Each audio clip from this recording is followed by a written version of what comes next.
which we have all been waiting for. We see a record attendance today, and we are still having a lot of people join us. The program is also being streamed live on AIMA's YouTube channel, the Twitter channel, and the Facebook. So without too much ado, let me first of all welcome Mr. Sanjay Kirloskar, the immediate past president of AIMA and the chairman and managing director of Kirloskar Brothers Limited.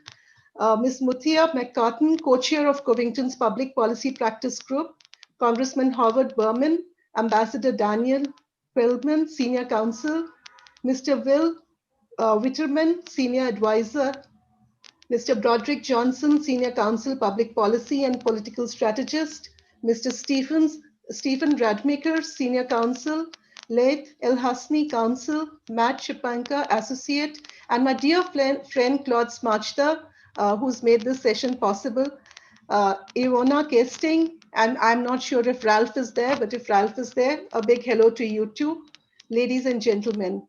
It's a pleasure to have you all with us today, and a very warm welcome to our friends from India and from the US to this very special dialogue on India-US relations as a new administration prepares to take over in the United States.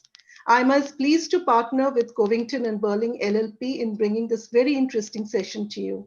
For my friends in India, Covington and Burling LLP is an international law firm headquartered in Washington, D.C., with 13 offices, 8 of them overseas.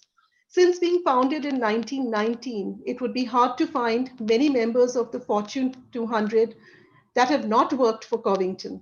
Covington counsels across major industries, including aerospace, consumer brands, digital health, energy, financial services, gaming, life sciences, media, internet, technology, sports, and transportation. As they say at Covington, when associates speak, people listen. AIMA is delighted to partner with this very distinguished organization today, and a warm welcome to the moderator and all the panelists. For our guests and panelists from the US today, a little bit about AIMA. AIMA is the apex body for management in India with over 38,000 members through 66 local management associations affiliated to AIMA. It is a key platform for policymakers, business leaders, and experts to analyze important events and develop ideas for managing in a constantly shifting business environment.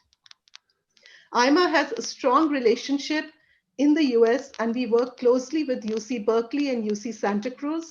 We recognize the Silicon Valley as the hotbed of innovation, and we regularly organize yearly visits of top Indian CEOs to Silicon Valley.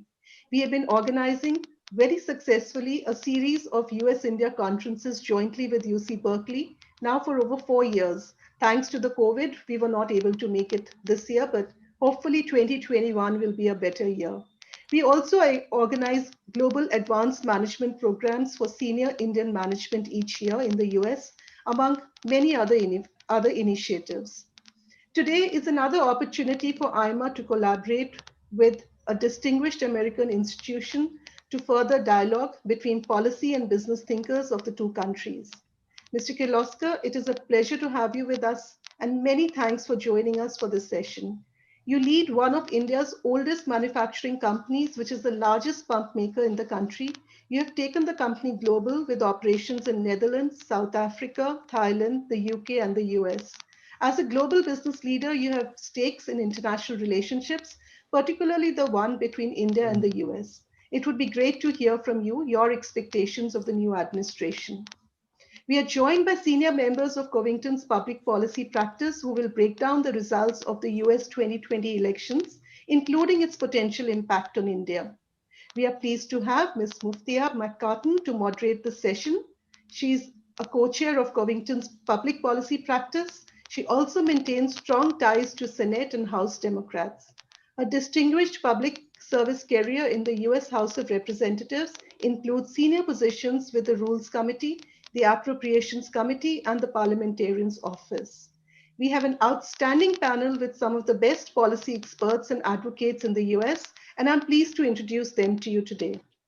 A warm welcome to Congressman Howard Berman. Congressman Berman is a former member of the US House of Representatives, a former chair of the House Foreign Affairs Committee, a former senior member of the Committee on Judiciary. where he was a key drafter of the 1986 Comprehensive Immigration Reform Bill and a prominent member of the Democratic Party.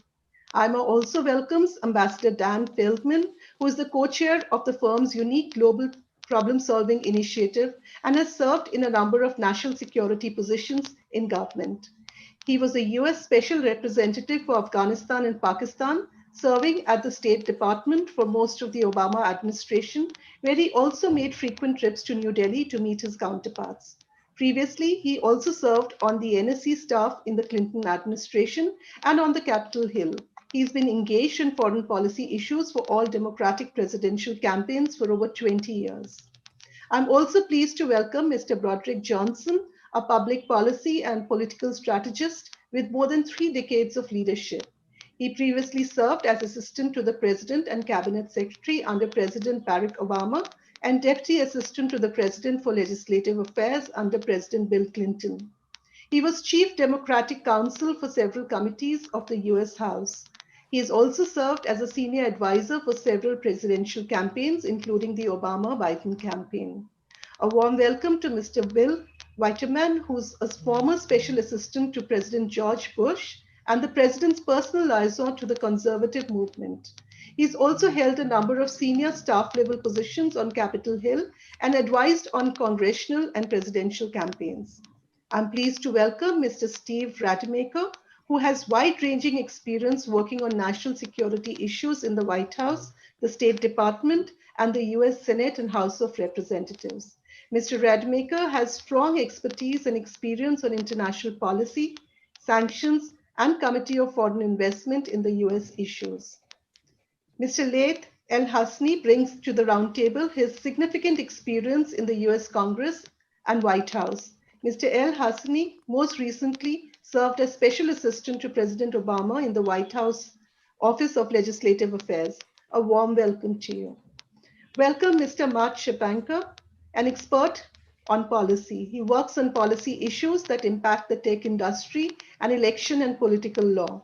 He represents and counsels corporate, political, and individual clients in criminal, regulatory, and policy matters before government agencies and Congress. Mr. Shepanka has been closely following the various election scenarios of the US 2020 elections. This is as formidable a panel as one can get on US policies and US relationships with India. A very, very warm welcome to all of you once again, and we are looking forward to an exciting and informative dialogue. It is now my pleasure to invite Mr. Kirloskar, immediate past president of AIMA, and Chairman and Managing Director Kirloskar Brothers to deliver his welcome remarks. Thank you. Over to you, Mr. Kirloskar. Thank you, Rekha. Eminent panelists, ladies and gentlemen, it is a pleasure to have you for this timely discussion on the outcome of the US elections and its meaning for India-US relations. I'm grateful to Rekha for introducing the panel. I'm delighted to welcome such a distinguished panel to the AIMA platform and hear their views on the impact of US elections on the Indo-US relationship going forward. I'm also grateful to Claude for making all this happen. The win for Joe Biden in the presidential election is a very significant event for America, for India, and for the entire world. In his acceptance speech, Mr. Biden has committed himself to end the politics of despair and demonization and to make America a beacon for the world once again. It is a significant deviation from the incumbent administration's approach to domestic diversity and international relations. Mr. Biden has promised to make America good again, and a morality-first stand signals a change in the style of America's international engagement, if not its strategy. Kamala Harris becoming America's vice president is also a pivotal event. It shows that America is finally ready for women in its highest offices and marks the arrival of people of Indian origin at the highest levels in American politics and administration. However, her impact on Indo-US relations is still something to be seen in the future.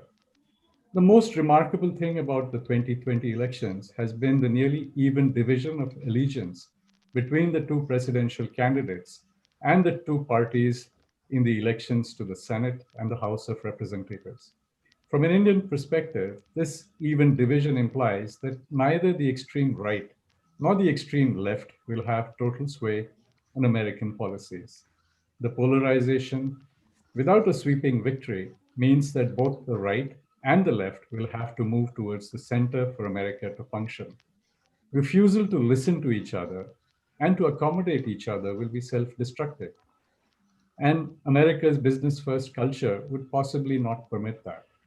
India will have to engage with both sides instead of celebrating only with the winner.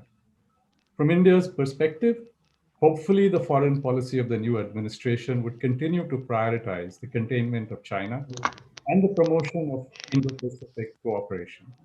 There is a clear divergence between Republicans and Democrats. There is no clear divergence between Republicans and Democrats on America's discomfort with China's overt and covert expansion in Asia. India can expect the new administration to intensify economic engagement with India. Since the 1990s, both Republican and Democrat administrations have prioritized trade with India, and many American technology companies have found a second home. The issues of trade deficit, work visas, and data ownership are not too difficult to resolve to mutual satisfaction.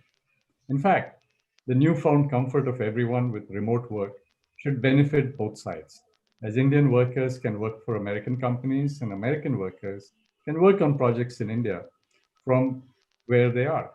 Still, America would gain from more visas for Indian techies, as they have been vital for America's innovation economy and for America's digital influence in India. Satya Nadella and Sundar Pichai are only the most visible examples of H-1B visa gains for American tech companies. While transfer of consumer technologies has never been an issue, India and America could gain from easier transfer of military technologies. India is amongst the top buyers of military equipment and has developed significant capability to make items for its Army, Navy, and Air Force. However, India could buy more from America if American companies produced and developed items in India, which would lower costs and give more confidence to India's armed forces. Higher value addition in India would also help both sides. American companies could also gain from easier transfer of technology in other areas such as space, energy, and computing. India is not only a big and growing market for everything sophisticated and strategic, but it's also an unmatched resource for large-scale technological and application development talent. Long-term mutual trust is the key to cooperation, and that is something both sides have to work on.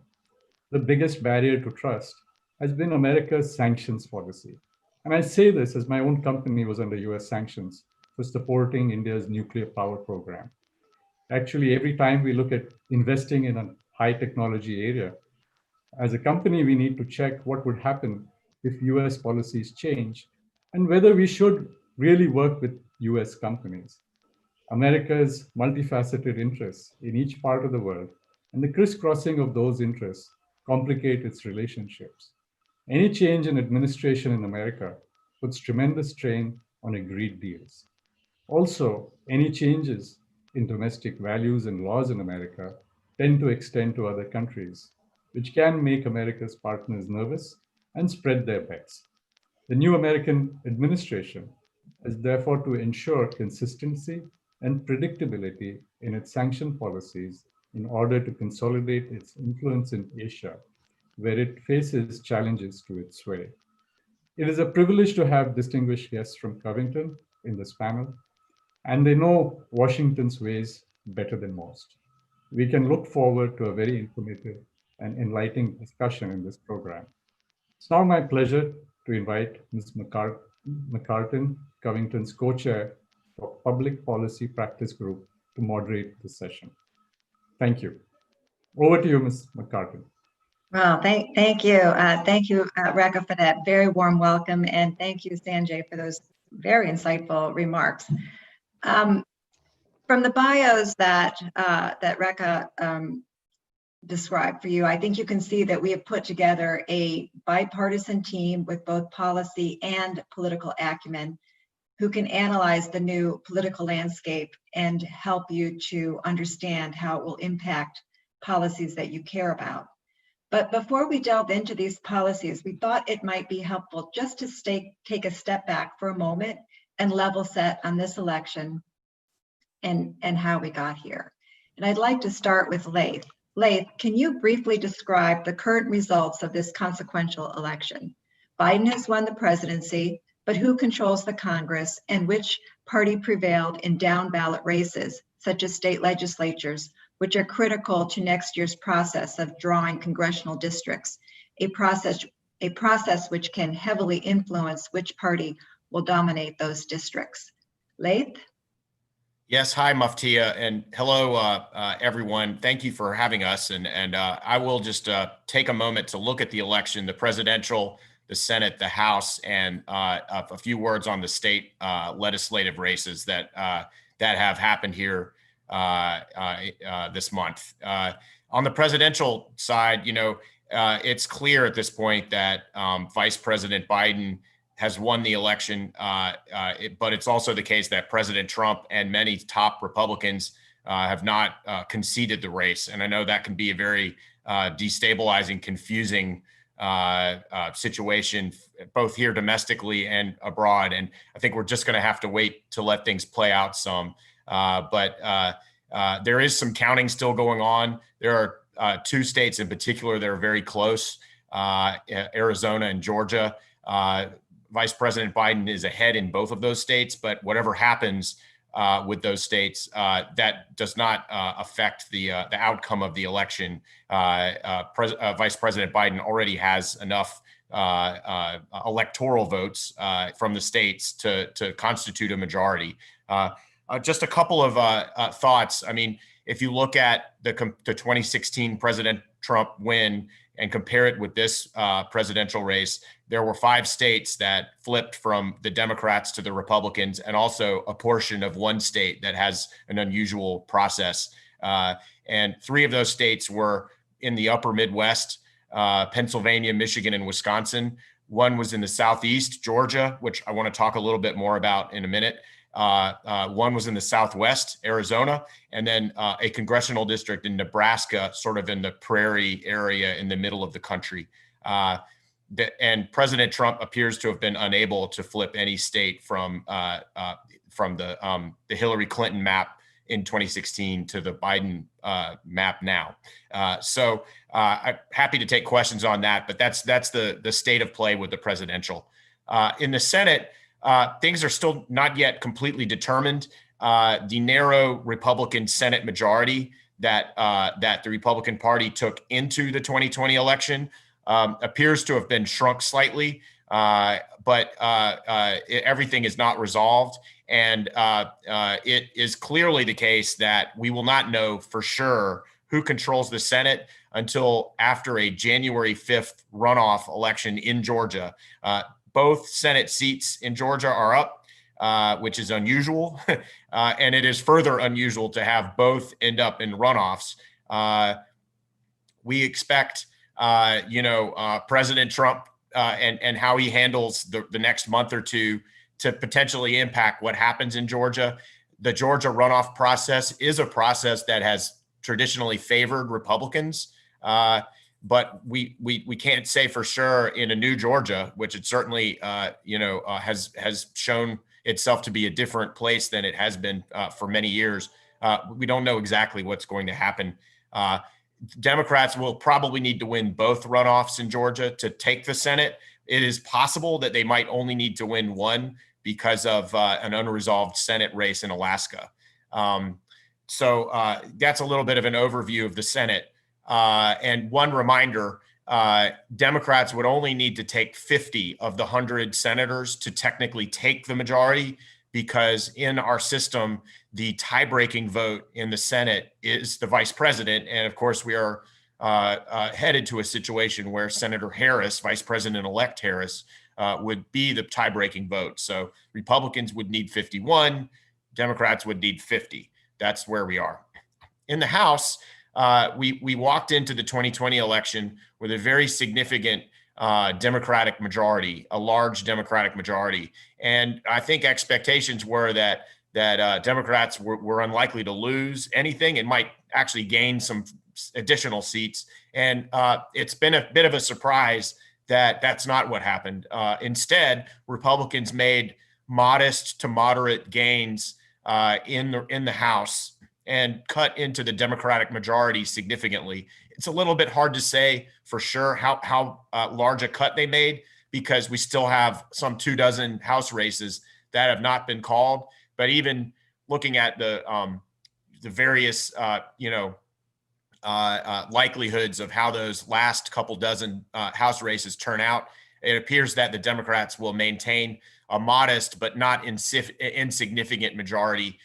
Many of the House seats that surprised people were seats that the Democrats won in 2018 in a very good year for the Democrats. And some of this is just sort of an adjustment to that year, but some also represents some realignment in suburban areas that is still playing out in American politics. I'm happy to talk about that.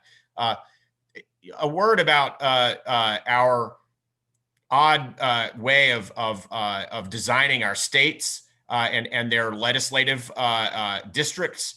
Every 10 years, we conduct a census. The census happens in any year that ends in 0, and the last I checked, 2020 ends in 0. So the 2020 election is very important because it will determine who designs the districts in each state, and this has been a very good year for Republicans at the state legislative level. That was not something that was apparent a couple weeks ago, but it appears that President Trump, in turning out huge portions of the Republican base in rural and exurban areas, has affected some state legislatures. There had been a lot of discussion that Democrats might make big gains in big states like Texas and Pennsylvania and North Carolina and Wisconsin and Georgia, and that has not been the case. In fact,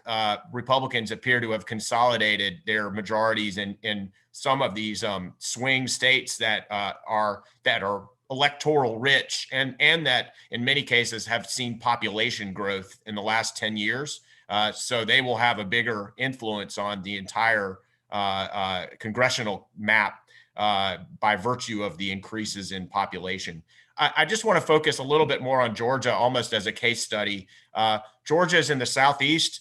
It's a very Republican, traditional Republican stronghold state. It had not gone to the Democrats since 1992, and really hadn't even been close or closely contested in a long, long time. And Vice President Biden appears to have narrowly won it right now by about 10,000 votes out of 5 million cast. So a very close election. And we've discussed a bit the two Democratic, the two Senate runoffs that are going to happen in January. But just another word on it that might give you a little flavor of what's happened nationally. We saw a state where the white vote had traditionally gone Republican and been enough to win the state. This time, about 53% of Georgia's electorate was white, and Biden made gains among white voters from 21% in Hillary Clinton's year to 29%. We also saw significant turnout among Black voters. A larger population were Black, but Trump actually did a little better this time among Black voters, which we saw nationally. He went from about 9% of Black voters to 11%. Hispanics make up an increasing number in Georgia. Hillary Clinton took 27%. 41%. Trump took 27% of the Hispanic vote in 2016 in Georgia, and he increased it to 41% this time. So from 27 to 41. These were things we saw happen nationally. Trump did better, especially among Hispanic men.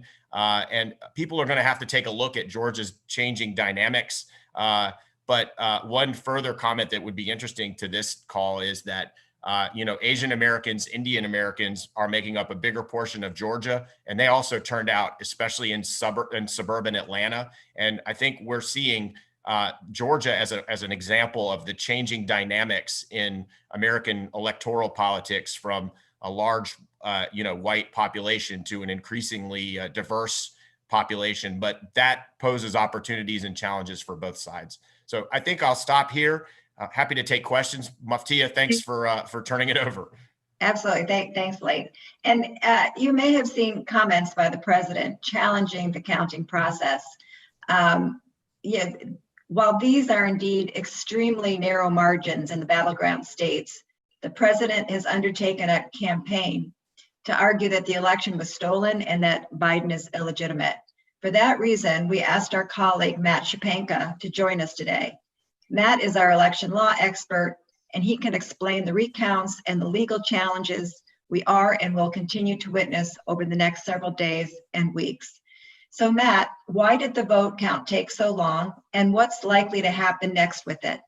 And are Trump's accusations fair, and how will they play out in the courts? And then can you also talk about a hostile transition? That is, assuming Biden survives these challenges, what happens if Trump refuses to concede, and what does that transition look like? Thanks, Muftiya, and it's good to be with all of you. This election featured the unprecedented use of mail-in balloting due to the coronavirus pandemic. Most states in our system have traditionally allowed some form of mail-in balloting for many decades, but this year most states, particularly the battleground states like Pennsylvania and Arizona and Georgia, experienced massive increases in the use of voting by mail, which slowed down the counting.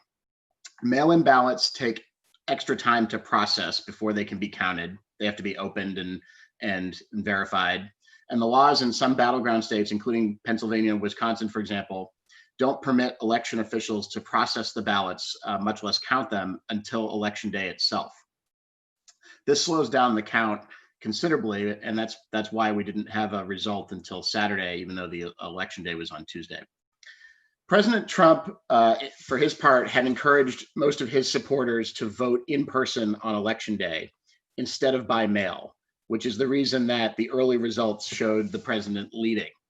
President-elect Biden supporters, on the other hand, voted by mail in huge numbers, allowing him to slowly overtake President Trump in the vote counting as more and more mail-in ballots were processed and counted in the days following the election. The Trump campaign has already filed lawsuits in Arizona, Georgia, and Michigan and Pennsylvania to stop counting the ballots while President Trump was ahead, or claiming that the counting process itself was not sufficiently transparent. For example, they claimed in Pennsylvania that Republican poll observers were not allowed to be close enough to the actual counting process, and that caused some delays in the counting while that issue was litigated in court. The Trump campaign has also vowed to seek a recount in Wisconsin, where ballots are allowed to be recounted if the margin is less than 1%. There will also be an automatic recount in Georgia, where President-elect Biden leads by just under 10,000 votes. As of today, President-elect Biden's leads in Arizona, Pennsylvania, and Nevada are actually not close enough for a recount, and his leads there are expected to hold. There are three things I really want to emphasize about these challenges. The first is that vote counting is a process. Although we in the United States and you all around the world are accustomed to learning the results of American elections on election night, it always takes days, sometimes even weeks, for election officials to count and sometimes recount and certify the election results. Given the unique challenges of processing and counting an unusually high number of mail-in votes during the pandemic, the delays are actually a sign that the states were making the effort to get this count right and are not a sign of any dysfunction in the system. Second, recounts are common. While recounts are common in very close races, they're not likely to change the outcome. For context, in Wisconsin in 2016, where President Trump defeated Hillary Clinton by about 23,000 votes, a statewide recount resulted in a shift of only 131 votes, not nearly enough to flip the state. Recounts rarely in history change more than a few dozen votes, nowhere near the thousands or tens of thousands President Trump would need to change the outcome here. Third, although the president has vowed to aggressively fight these results in the courts, we have not yet seen the Trump campaign make the sorts of legal claims that would lead courts to invalidate the tens of thousands of ballots needed to change the outcome. Certainly, President Trump has the right to go to court over some of these election results, but he's yet to produce any serious evidence of widespread fraud or any other claims that would invalidate the large numbers of ballots needed to change the results. In fact, 10 of his lawsuits, and there are more pending, but 10 of his lawsuits filed since Election Day have already been dismissed or denied by the courts. Certainly all of this could change if the Trump campaign brings forward certain concrete evidence of fraud or other irregularities, but they haven't done that so far. And the Biden campaign has emphasized repeatedly in public that they're prepared for those cases and are prepared to make sure that every vote is counted. And the reality at this point, given the margin of President-elect Biden's victory in the Electoral College, he will face all of these challenges from a position of defending his victory rather than trying to overturn the results, which U.S. courts are very unlikely to do unless the election is even more razor thin than it already is. With respect to the transition, as Laith mentioned, President Trump has not conceded defeat. And as I mentioned, his court challenges are ongoing. We expect that even after he has exhausted all of his legal options, he will continue to say that the election was stolen and may refuse to cooperate with the Biden transition team. Typically, once the apparent winner of the US presidential election is declared, the incoming administration would very fairly quickly receive access to government resources to support the transition process, including office space, key documents, and access to agency officials. As of this morning, the Trump administration has not made these resources yet available to the Biden team, which could slow the transition a little bit. But the Biden transition has been planning for this type of hostile transition for months and can continue to prepare to staff its administration, make policy by executive action where necessary, and implement its legislative agenda, even without the formal support of the Trump administration. These preparations are already starting and will continue as any election have already started and will continue as any election contests unfold in the courts. For example, we understand that agency review teams will be announced this week. Moreover, even if the White House and senior political appointees in the administration remain publicly hostile to the transition, we would expect career officials at the working level within the agencies to cooperate fully with the president-elect's team. Ultimately, even with a hostile transition, President Trump will leave office when his term ends at noon on January 20th, 2021, regardless of whether he ever officially concedes defeat. Back to you, Muftia. Great, thank you. So now that we've level set, we sort of understand, we're all on the same page on where the election is. We're on the same page of where this is going forward. Let's now delve into the Biden and the global arena. President Trump came in with a very different foreign policy agenda than we have seen from former Democratic and Republican presidents. So Ambassador Feldman, let's start with you. Before specifically delving into the prospects of a U.S.-India relationship under a Biden administration and given your national security positions in the two prior Democratic administrations and your relationships with many of the President-elect Biden's foreign policy advisors, can you give us a sense of the underlying principles and strategy behind a Biden foreign policy, particularly Biden's views on how he might prioritize reversing some of the actions Trump has taken over the last 4 years? Ambassador? Sure. Yes, thanks very much, Muftia, and great to be here with all of you. And I look forward to the time when we can hopefully do this again in person in Delhi or Mumbai or elsewhere. The hardest part of your question, I think, is where to start, because there's such an enormous agenda of international priorities under a future Biden administration. As you've heard, there's been the development already of probably the most robust transition team staffed by many national security experts from the Obama and Clinton administrations that are likely to be very familiar to you. It's a far more resourced effort than anything in history to begin this process of implementing policy effectively and immediately from day one. And the campaign, while as it's just transitioning to the transition, put out very detailed material, including on the India-US relationship, on the campaign website, and President-elect Biden and many of his top foreign policy advisors have spoken about the broader foreign policy issues, as well as the India-U.S. Bilateral relationship. I think with very few exceptions on the international front, there will be an emphasis on effectively reversing all the centerpieces of the Trump administration foreign policy. As Tony Blinken, Vice President or President-elect Biden's chief foreign policy advisor, whom many of you may know from his own tenure in government, including as Deputy Secretary of State, has said in interviews, we need to demonstrate that the last 4 years were an aberration and not representative of what America is and aspires to be. I believe that you'll likely be very reassured by many of the senior foreign policy advisors with deep experience in India around President-elect Biden. One of the first things President-elect has said is that he wants to get on the phone with the heads of state and say, America's back, you can count on us. That process has seemingly already started playing out in the past few days. And then most immediately, it would be issues like rejoining the Paris Climate Accord, the World Health Organization, other UN bodies. He will look to perhaps restart the Iran nuclear deal if Tehran also returns to compliance. He's seeking to remove the gag order prohibiting any health organization that performs or provides advice on abortions from receiving U.S. foreign aid. He has pledged to lift Trump's Muslim ban, reverse his immigration policies, increase refugee admissions quite significantly, and restore greater transparency for military operations.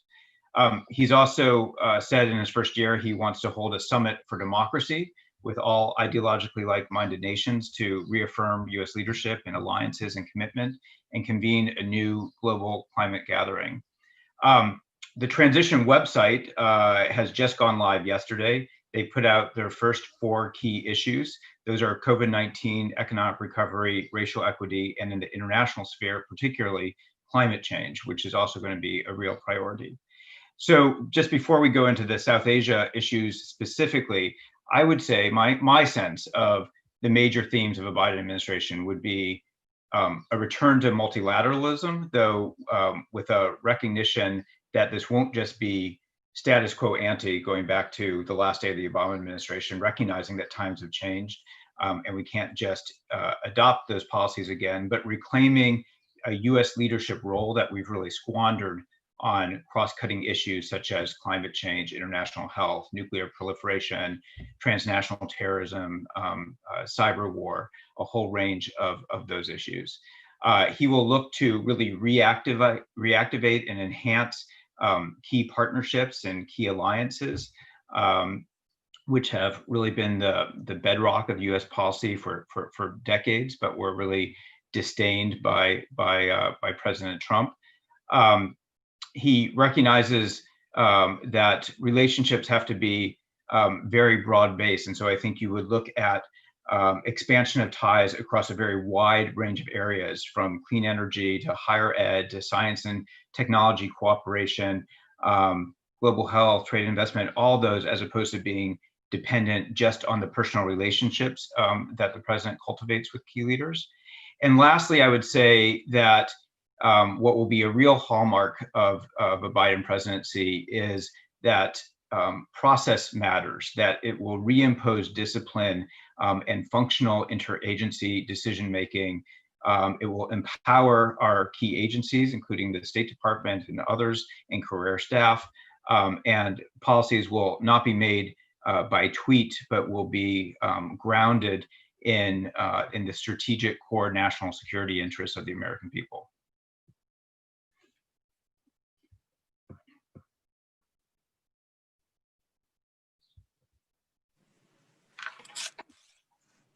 Thanks, Dan. Congressman Berman, let's drill down a bit and talk about the India-U.S. relationship specifically and how it will develop under the Biden administration. How will it be the same or different from the Trump administration? And particularly speak to the close relationship that the President had with Modi in the last several years. Thank you, Muftiya, and it's an honor to be part of this program. I spent many years on the House Foreign Affairs Committee and had an opportunity to travel to India and many different parts of India a number of times during that time and since that time while I've been at Covington. The US-India relationship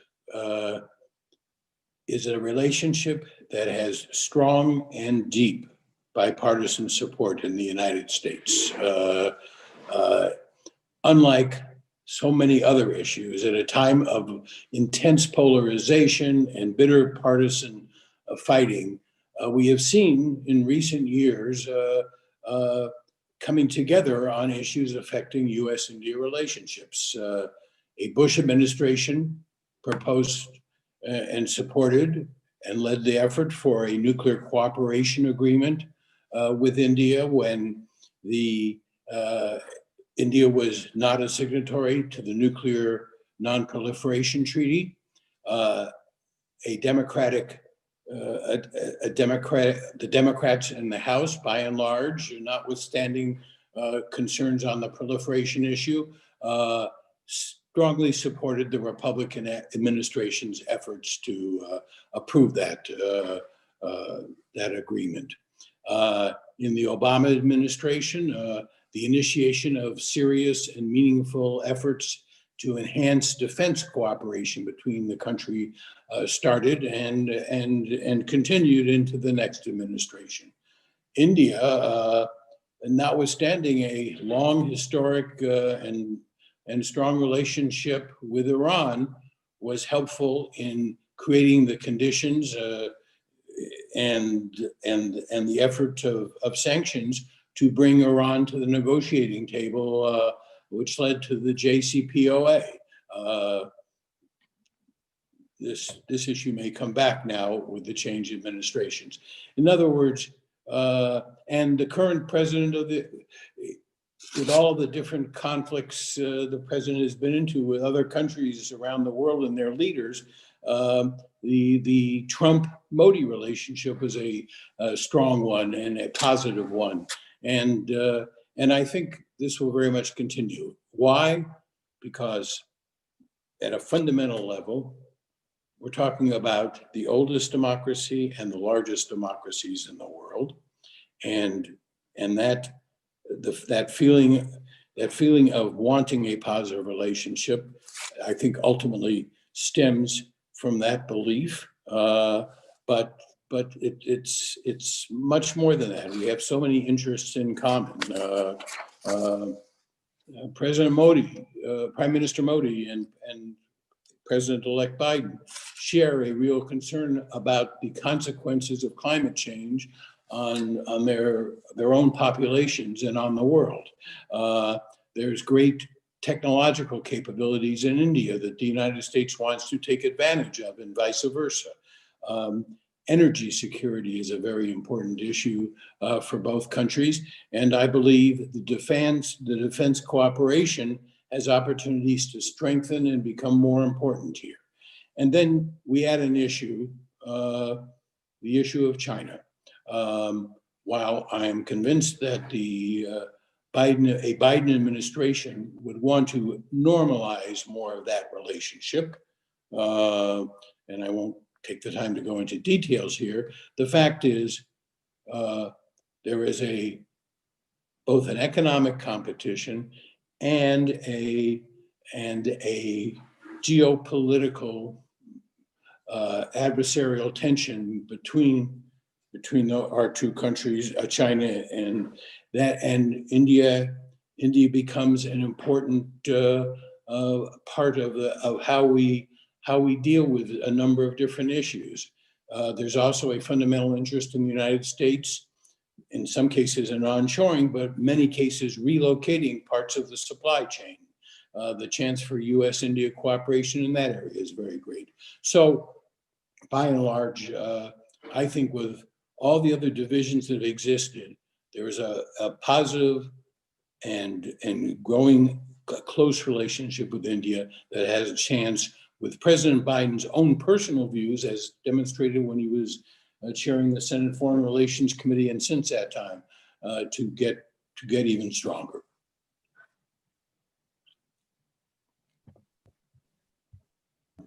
Thank you, Howard. Ambassador, could you take just a minute to drill down a little bit more specifically on especially since, you know, as the U.S. Special Representative for Afghanistan and Pakistan. Howard, I think that, there we go. Sorry, I was hearing the echo. We're okay now. So again, Ambassador, as the U.S. Special Representative for Afghanistan and Pakistan, and can you just drill down a little bit more on the administration's approach to the entire region? Sure, I'd be happy to.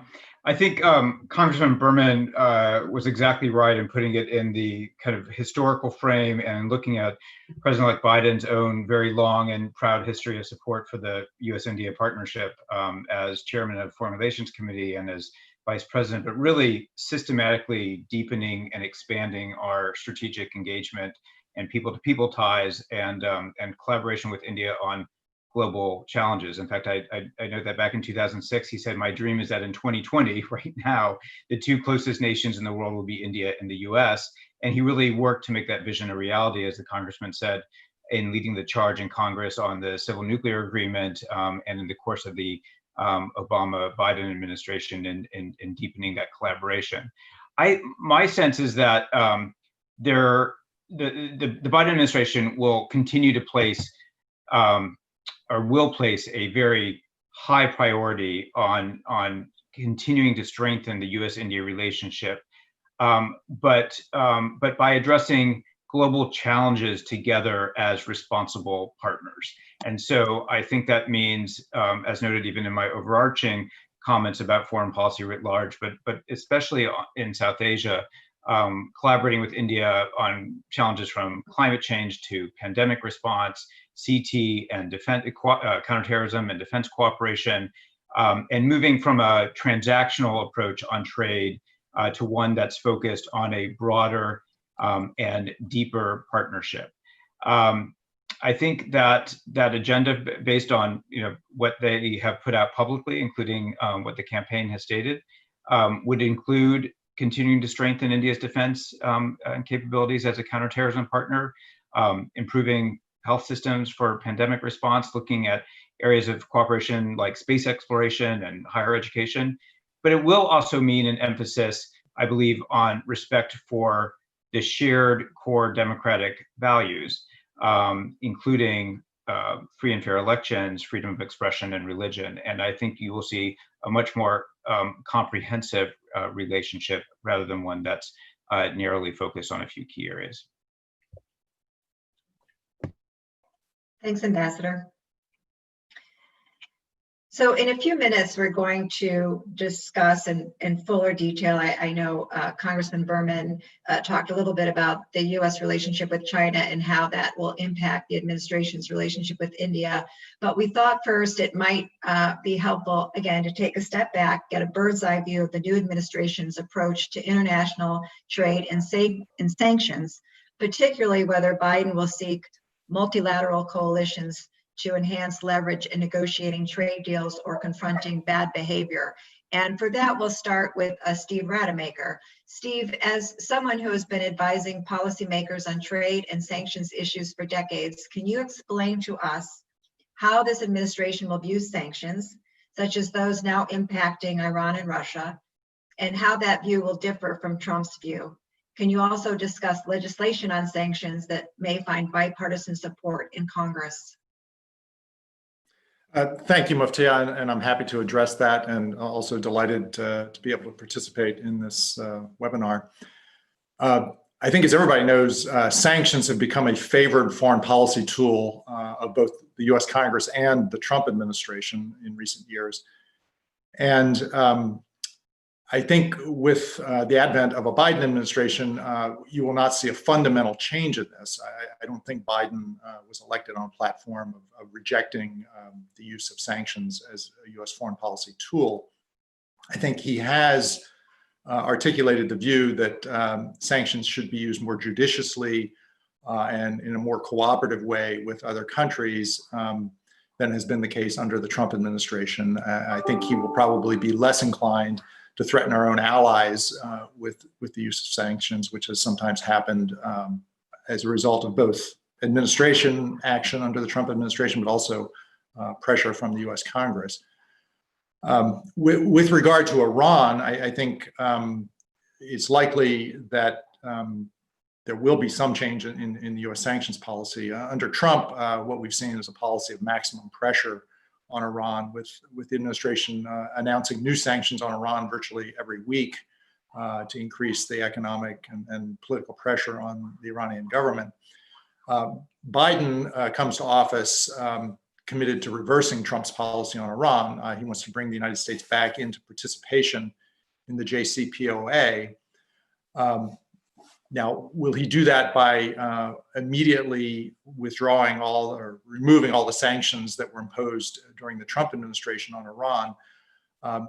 It's possible that he would do that, but there are a couple of threshold problems. The first is that Iran is also no longer in compliance with the JCPOA. And I think it's unlikely that the Biden administration would want to lift all US sanctions without the assurance that Iran is going to come back into full compliance with the JCPOA. A second issue that I think we'll see emerge with Iran is that I don't think the Iranian government will be satisfied simply with the United States returning to full compliance with the JCPOA. I think we can anticipate that the Iranian government is going to demand compensation for the harm that it suffered during the Trump administration as a result of the US sanctions that Trump imposed. And how they go about seeking compensation remains to be seen, but obviously the strongest lever they have is to not bring themselves back into full compliance until they're satisfied that they're receiving compensation. So I would anticipate that there will be some sort of negotiation that takes place between the two sides before you have significant sanctions relief on Iran. I don't think you will see the imposition of new sanctions on Iran in the same way that we've seen them on a regular basis under the Trump administration, but I would not predict immediate sanctions relief for Iran.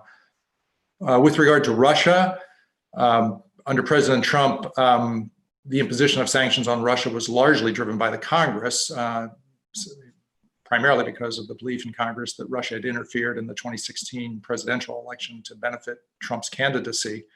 I would expect congressional pressure for new sanctions on Russia to diminish under a Biden administration.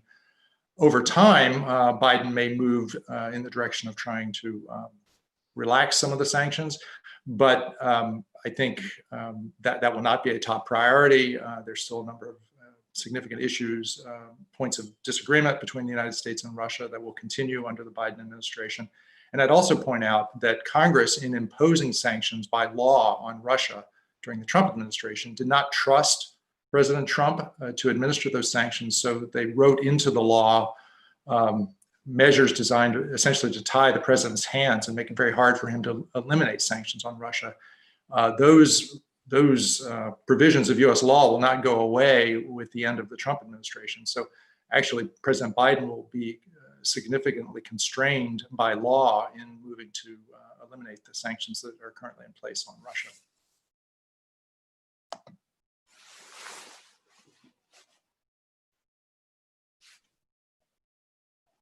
Thank you, Steve.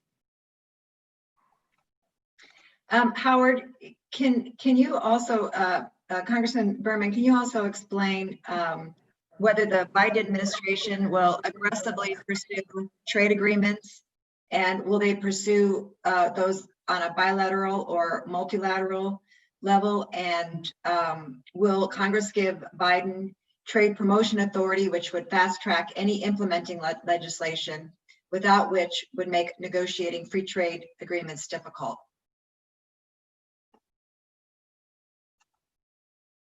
Muted here. A lot remains to be seen about the exact approach here. The fact is, the Obama-Biden administration spent a great deal of effort trying to develop an approach that was very different than President Trump's approach to trade issues, which is raising tariffs. He proposed essentially a system where if countries in Southeast Asia, in Asia generally, well, not India, but Japan, Korea, and Southeast Asia, and the Americans, both hemispheres, United States, Latin America, Canada, Mexico, would lower restrictions on trade, and his own party very much rejected that position. And my own sense is there is a fundamental change, particularly on the Democratic side, but more generally in our approach towards trade agreements. And I think the template of the US-Canada-Mexico agreement, to the extent there are going to be additional, and I think there will be, efforts at trade agreements, will take more of that approach than the approach taken by the Trans-Pacific Partnership, which I personally am sad about, because, I mean, not sad about the USMCA, but about the failure of the Trans-Pacific Partnership, because setting ground rules that China needs to comply with if they are going to participate in the benefits of are very important, and we lost an opportunity to create a great pressure on that. I can't speak to how upfront the administration will be on pursuing new trade agreements. The United Kingdom wants one, and we do have a very special relationship there. But the trade issue has become a real intense political issue. It's always been, but there are real problems here, and my guess is the Biden administration has been thinking about, the Biden team has been thinking about how to approach this, but I think they're going to tread quite carefully here.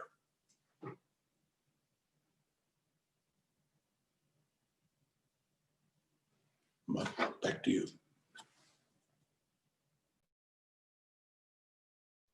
Thank you, Howard.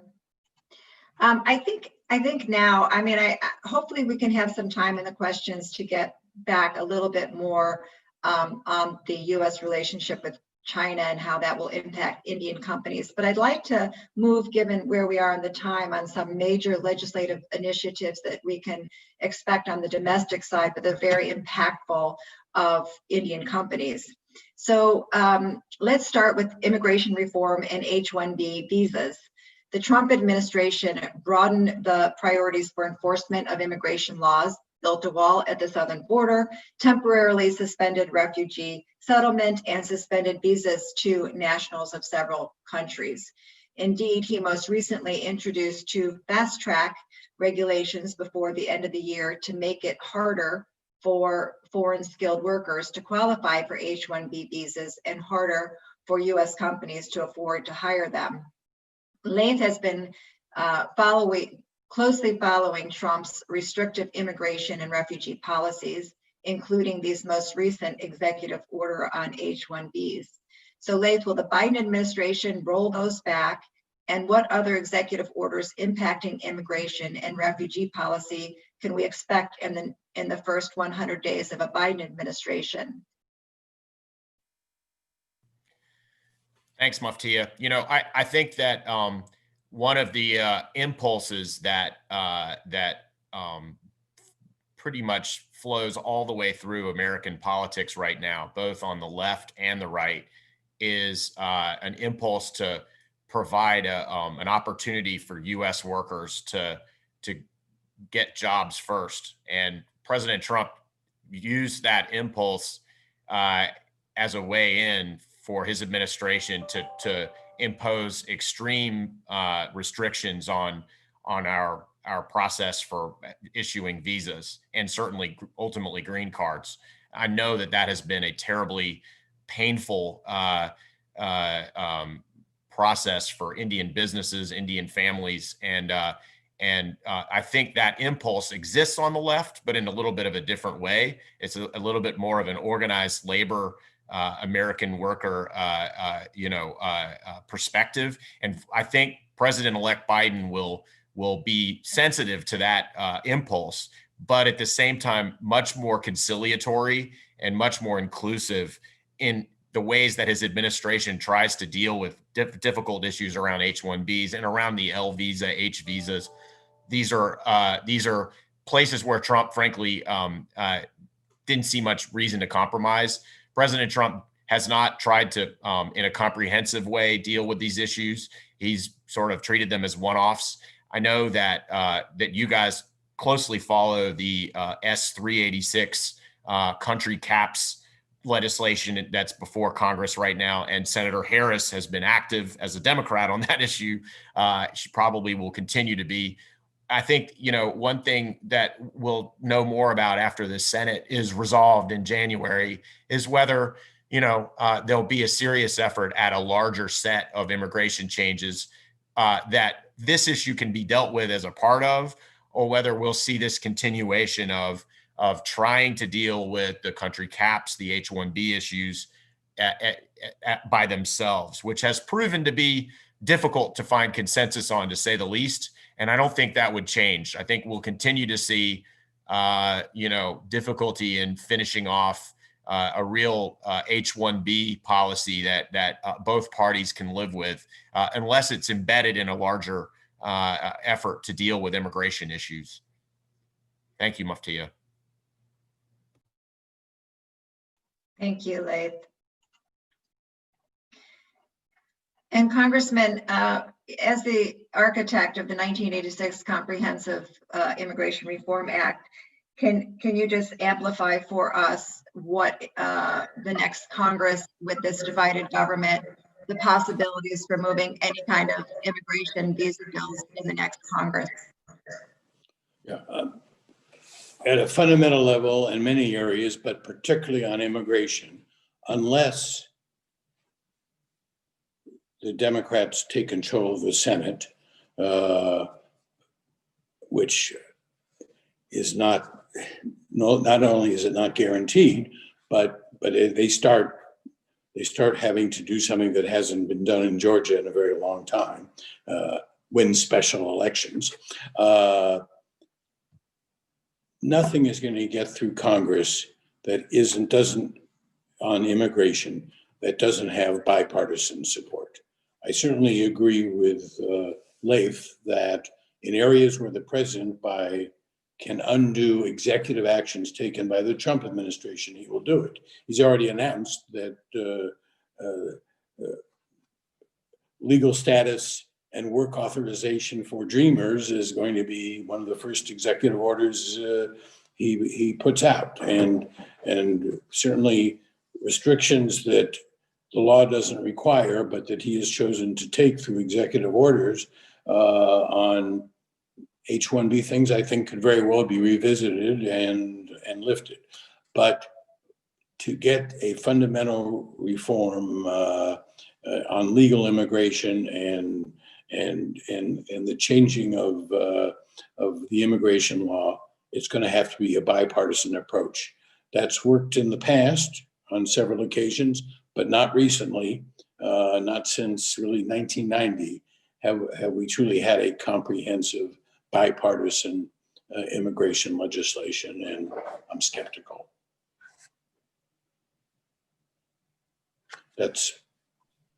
Thank you, Howard. I'm going to next call on Broderick Johnson. We have gotten some questions through the chat on this. Broderick, the India community, the India America community, of course, is thrilled with the election of Kamala Harris. Can you talk about how the Vice President-elect's relationship with the India America community will influence policy, including regarding immigration and H-1Bs? Sure. Thank you, Muftiya. And it's great to be with all of you this morning and this evening. Well, let me just start with a broader acknowledgement of the importance of Kamala Harris and the pride that she has in the various aspects of her background. Certainly, we've seen that the Indian American community in this country and the Indian community around the world, or communities around the world, have tremendous pride in the fact that she's been elected. She has demonstrated her own appreciation, deep appreciation for that fact. And I think all that means is that, for example, at least with respect to relationships, that there will be certainly an open door with the incoming vice president and her staff in discussing things that are important to the Indian American community and to Indo-American relationships overall. I think substantively, and Dan has touched on this, this Biden-Harris ticket and incoming administration actually is the first one that's put out a comprehensive plan addressing Indian American and Indo-American issues. Some of those are domestic, having to do with enhanced prosecution of hate crimes and protection of houses of worship. Others are economic, having to do with providing additional incentives and public-private partnerships so that particularly Indian American business owners and entrepreneurs in this country will have more support for their businesses, especially as we get to the other side of this, the economic impact of this pandemic. And then there are certainly also issues that have to do with the national security issues that both Congressman Berman and Dan have spoken to as well. So I guess I would just say overall that there will absolutely be an impact, and I think improvement in the relationships between the Indian American geopolitical relationships, but also here domestically. Back to you, Muftiya. Great. Thank you, Broderick. Tech is a growing issue for the Congress, especially since it is to the economy and to the U.S. national security what oil was 20 years ago.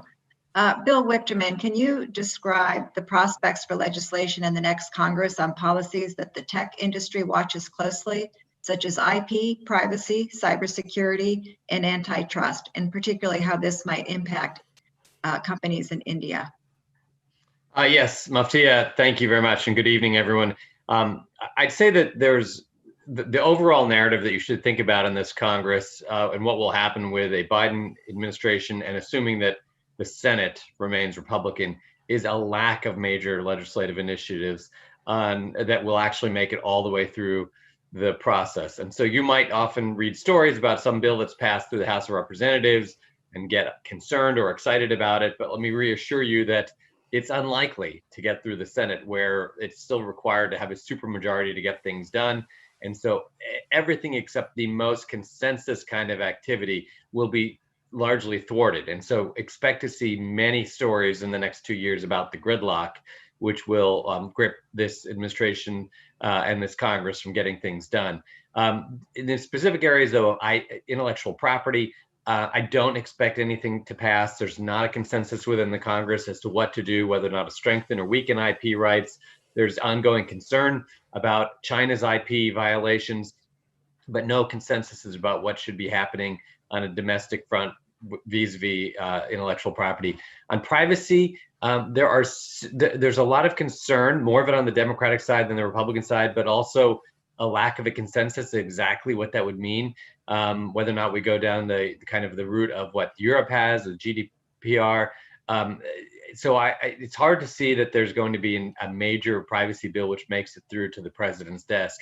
Cybersecurity is something where I would think there could be bipartisan consensus, and there could actually be something which goes through and gets signed into law.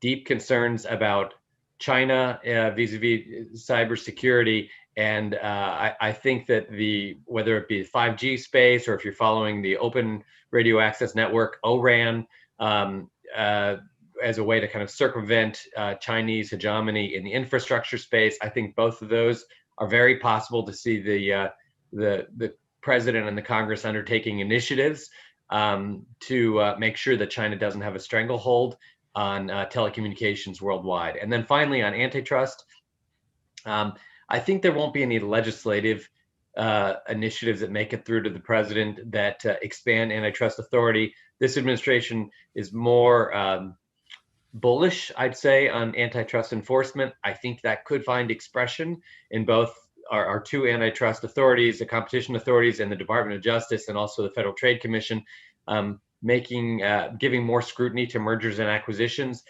But it won't change the law. It will just change the interpretation of the law. And so to the extent that Indian companies are thinking about that or looking at mergers, that may be a growing issue in the years ahead. Thanks, Muff. Great, thank you, Bill. Given the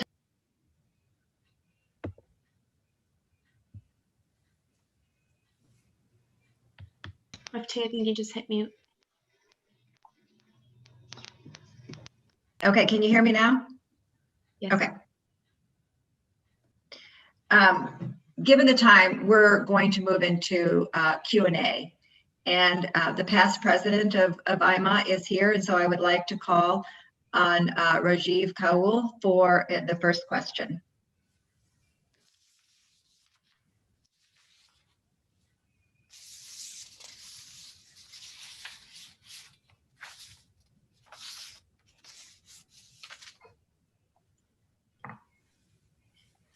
Mr. Rajiv Kaul, are you there? Could you ask your question?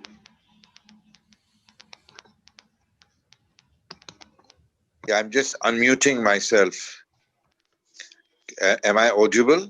Yes, please. Okay. Well, my question is to the panel and perhaps to my friend Howard, who I've had the pleasure of meeting on many occasions in the US as also in India. And it's as follows.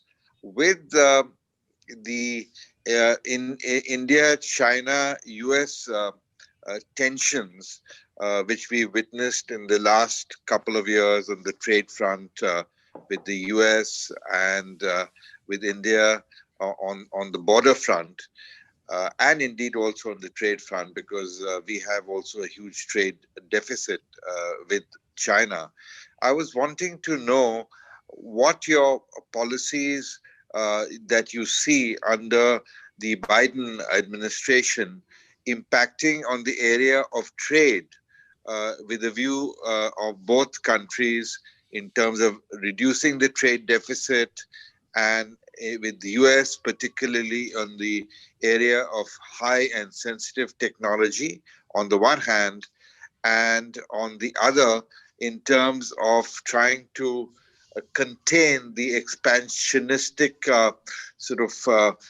trait that China has been sort of showing over the last 10 years or so, and your views of Quad, that is the partnership between Japan, US, India, and Australia, as a way of trying to have checks and balances.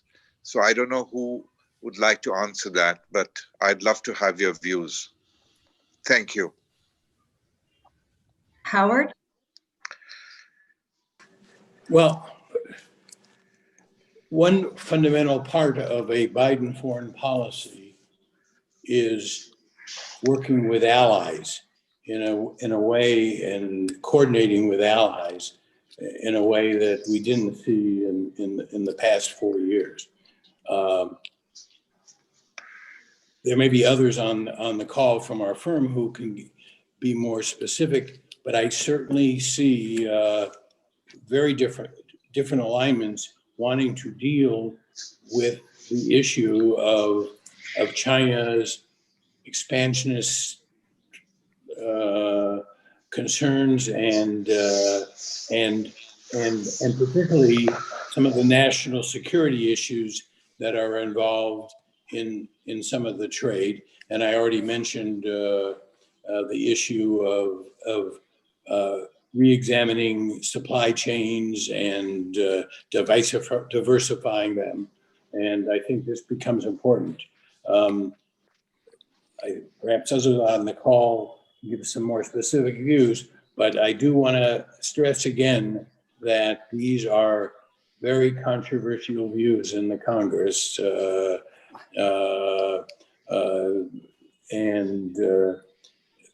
I would say in the last 2 years of the Trump administration, one single bipartisan effort was that carefully balanced USMCA Mexico-Canada agreement, which provided some domestic protections for U.S. workers, and at the same time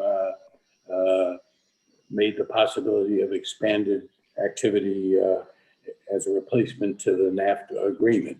But that was replacing an agreement that had many critics in the United States.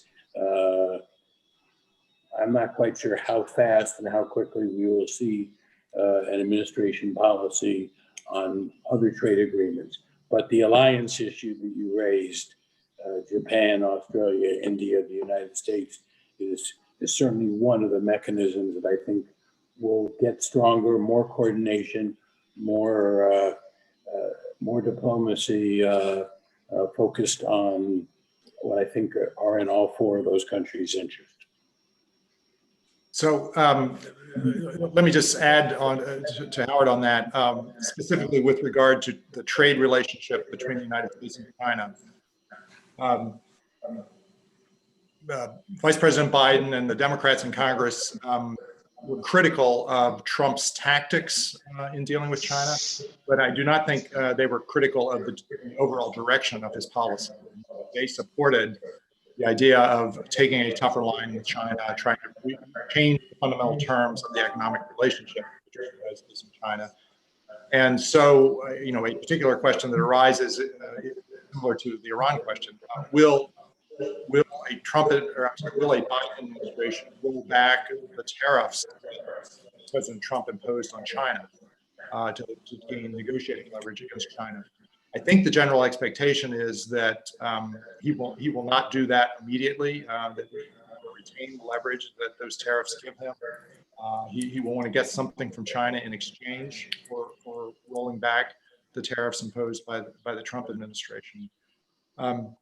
Another point I'll make about the U.S.-China relationship is that under the Trump administration, he had obviously a somewhat confrontational approach to China, driven by economic considerations, but also by national security considerations. I think, as Howard pointed out, Biden will seek a more collaborative approach toward China with our allies, so he may be less confrontational overall. But one area where I think it's generally expected that he will be at least as confrontational and perhaps even more confrontational is with regard to human rights and democracy in China. And we'll see this particularly in connection with Hong Kong and the issue of autonomy for Hong Kong, and maybe even more significantly with regard to the Xinjiang region of China, where the Chinese government is accused of repressing the Uyghur ethnic minority. And I think there, and then perhaps related issue, the treatment of the Rohingya minority in Myanmar, you will see, I think, a very forward-leaning policy under the Trump administration, or under the Biden administration, even more forward-leaning than we've seen under the Trump administration.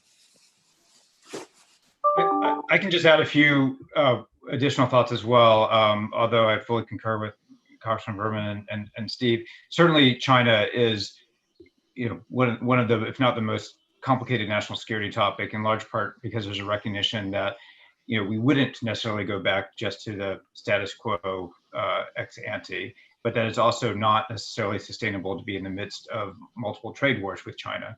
And so there will be some sort of recalibration, but there's a range of advisors thinking through this that have a kind of spectrum of views. So we'll see what ultimately emerges.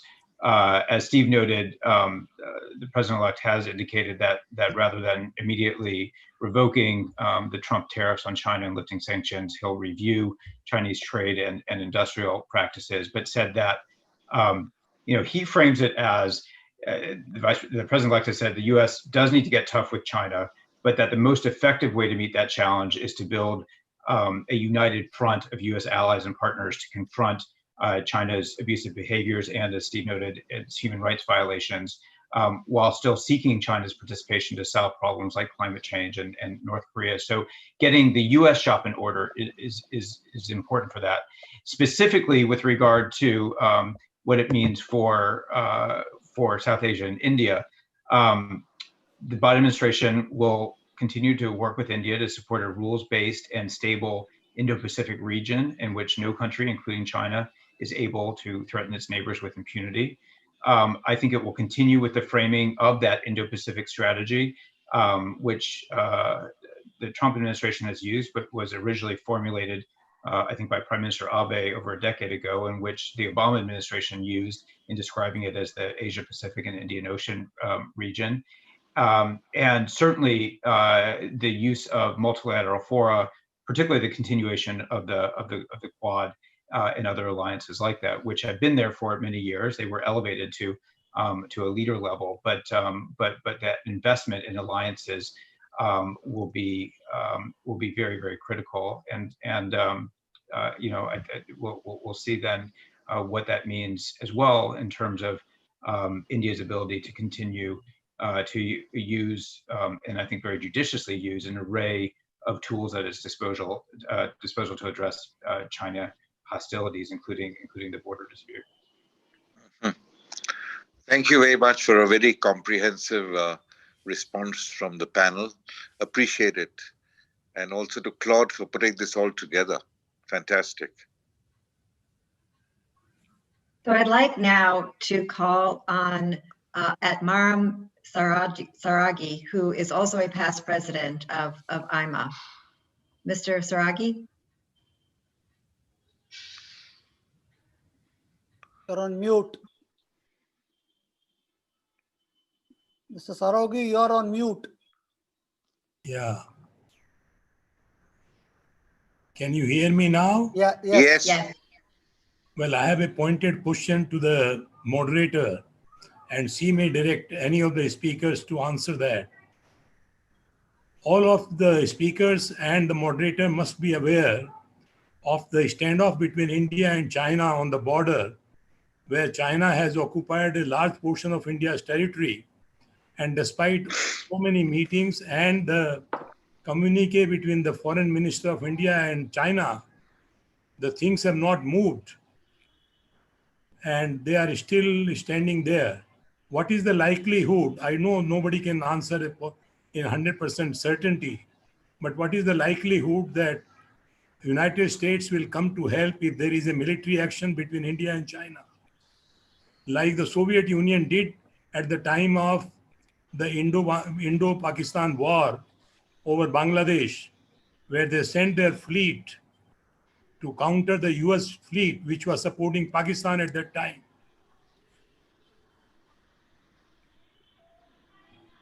Am I clear? Yes, yes. And Ambassador, would you like to start? I'm not sure I have much to add beyond what I said before, which is that I think that the Biden administration will certainly work with India to support this rules-based and stable Indo-Pacific region, and is very aware that we need to ensure that no country, including China, is able to threaten its neighbors with impunity. I don't think any of us can make commitments on behalf of a future administration on when or when not they may use military force, but I think it will be part of a very judicious process, which will take into account all the various interagency equities and the tools that we have as leverage, whether those are military or diplomatic or development or seeking support from alliances and others. And it will be part of, I think, a very comprehensive and thoughtful and strategic plan for the broader region.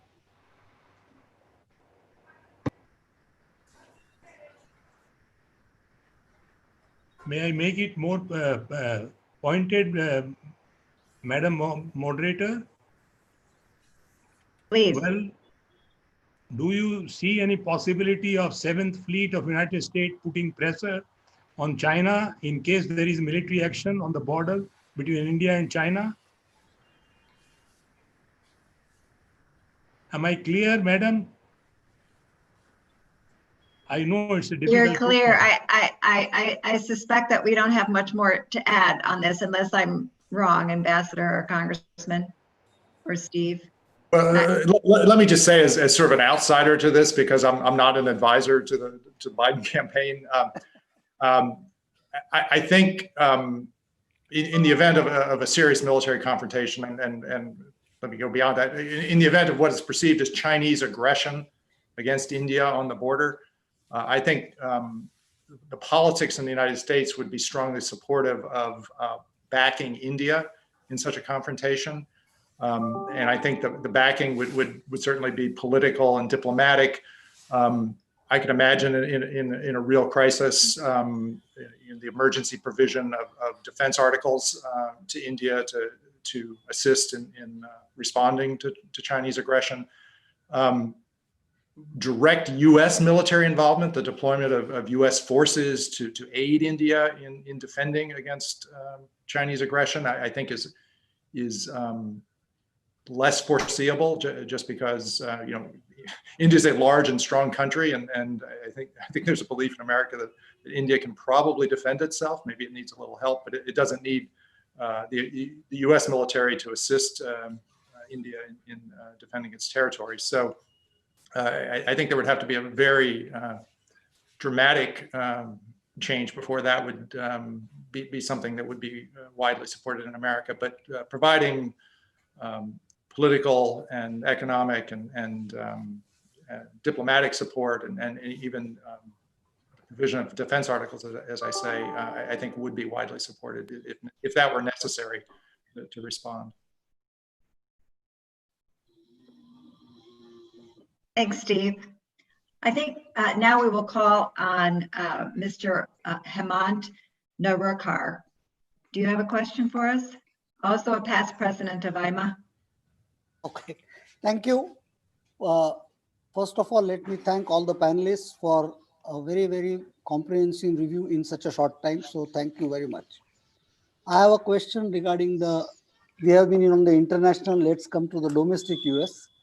Do you think that there will be a increased cooperation between the business and the government in the United States, particularly in the area of infrastructure building, or secondly, more important, building skills and generating jobs to help the families and the workers who have lost their jobs and who have felt left out due to internet era or shifting manufacturing abroad?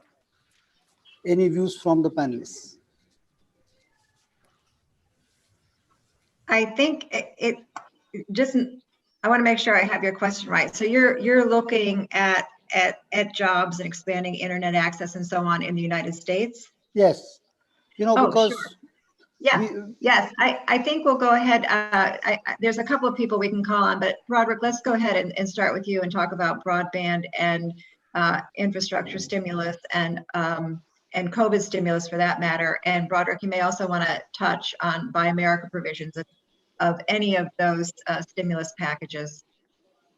Yes. Thank you very much for that question. The status of the COVID relief bill, the next one, is it's not clear that we will see a compromise get reached when Congress gets back in this so-called lame duck period before they leave for the year. Both Speaker Pelosi and Leader McConnell have said that they would like to move a package, but it's just difficult to see because there's such a gulf in terms of both the price tag for one, but also several policy issues. So if that doesn't happen, I think we're very likely to see a COVID economic and health-based relief package that would emerge as one of the first things that happens after the inauguration of President Biden and Vice President Harris. There's also a great deal of support, bipartisan support for infrastructure package, where broadband would be a major part of that infrastructure package, recognizing that in this country, and it's been exacerbated as a result of the COVID crisis, that there are wide gulfs in the availability of broadband throughout the United States, not just in urban areas, but especially in rural areas as well. So I think we will see a major infrastructure bill emerge in 2021, and a big part of that will be around broadband.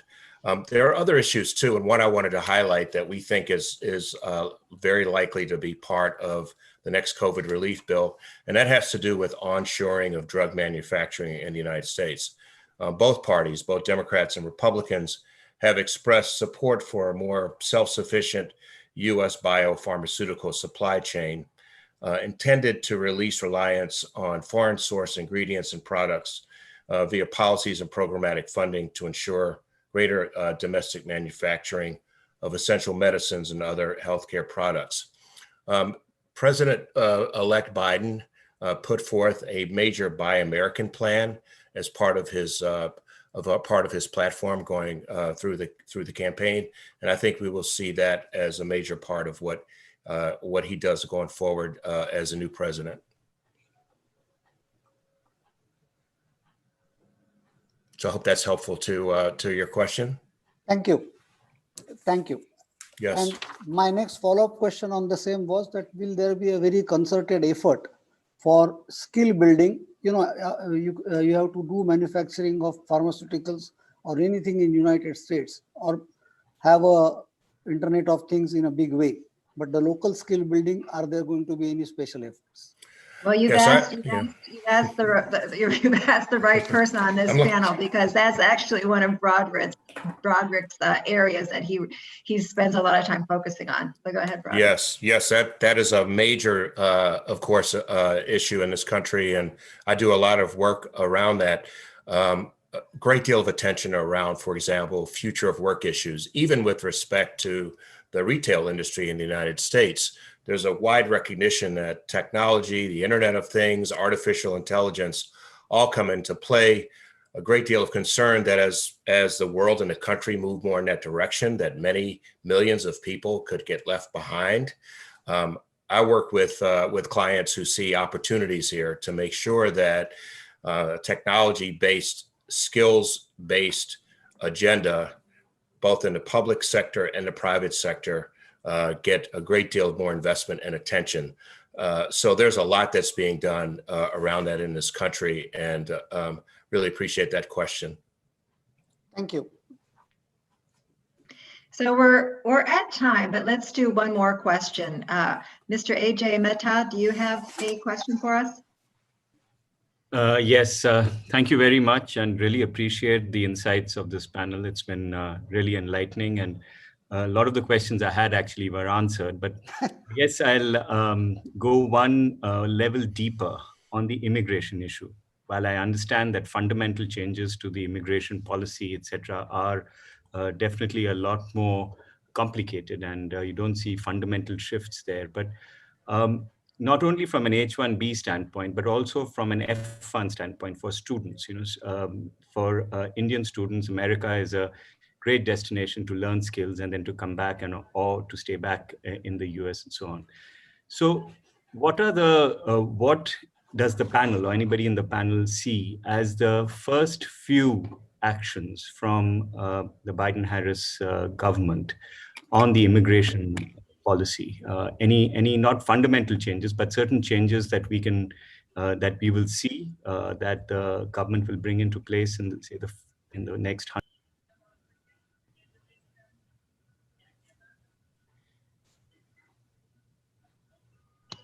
Ajay, I think you went on mute in the last few words got eaten up. Okay, I don't know when I went on mute, but so yes, so it's on the immigration policy. What in the first, say, 6 months would the Biden-Harris government really put in place, not only for the H-1Bs, but also for the F-1 for the students? There was a lot of uncertainty that was being faced by students as well, apart from those that were on H-1B visas. So anything from anyone in the panel that can advise on what are those changes that you see to the immigration? Well, thanks, and thank you for that question. And I will defer to both Congressman Berman as well as Laith El-Hassani, both of whom watch these issues very, very closely. And again, Congressman Berman was legislating on these issues when he was in Congress. So Laith and Congressman Berman, I'm not sure who wants to go first. Well, Laith, why don't we have Laith address the issue first? Thanks, Congressman. And I would just say that the Congressman is one of the country's experts on these issues. I would say we saw President Trump, as you mentioned in your question, take some steps on student visas through presidential proclamation that were deeply concerning to many people who count on U.S. education as part of our multilateral relationships, and it's clear, it's crystal clear that President-elect Biden and Vice President-elect Harris do not see the student visa issue the same way that President Trump does. I would be shocked if they continued with the policy that we saw in the presidential proclamation that frankly has already been struck to some degree by a court decision.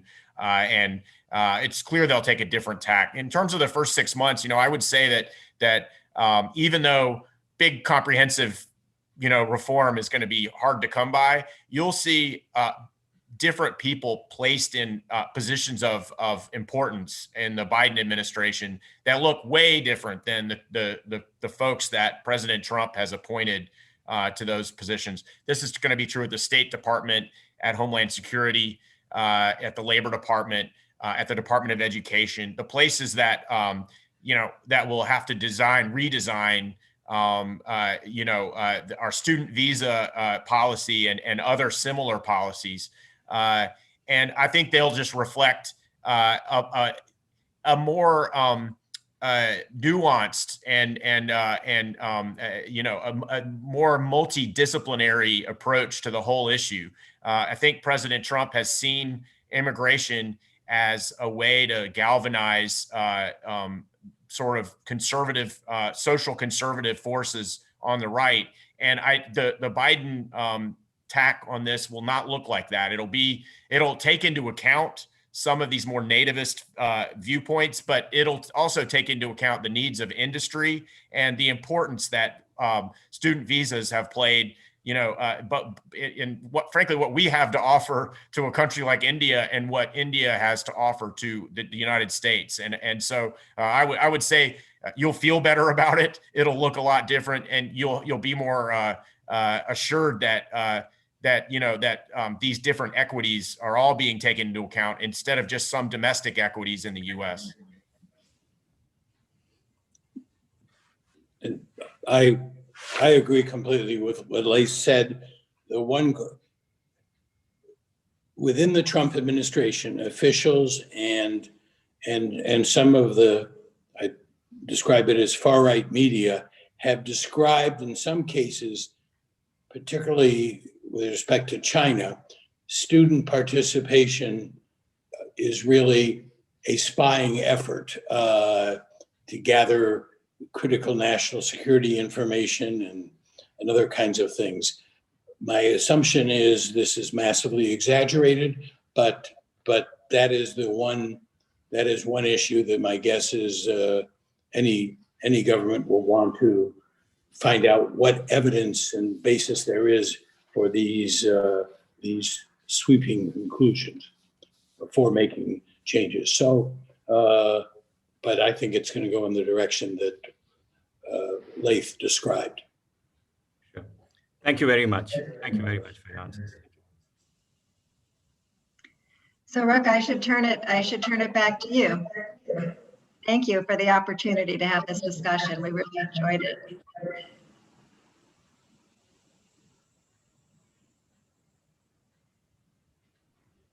Rekha, you're on mute. This happens very often. My apologies. So thank you, Muftiya, and thank you to all the panelists for a wonderful discussion. I apologize to my members. We couldn't take all the questions. There were so many, but I think we got a good sense of what's going on as far as the US elections are concerned and what we can expect going further. We've had record attendance today. We had close to 370 on Zoom at one point in time, and we had about 1,020 on our social media account. So we had close to 1,400 people watching us today. And thank you very much, Claude, for putting this together for us. And thank you, Covington. And thank you all for joining us today. Thank you. With this, in case somebody would like to say something else, we would close the session.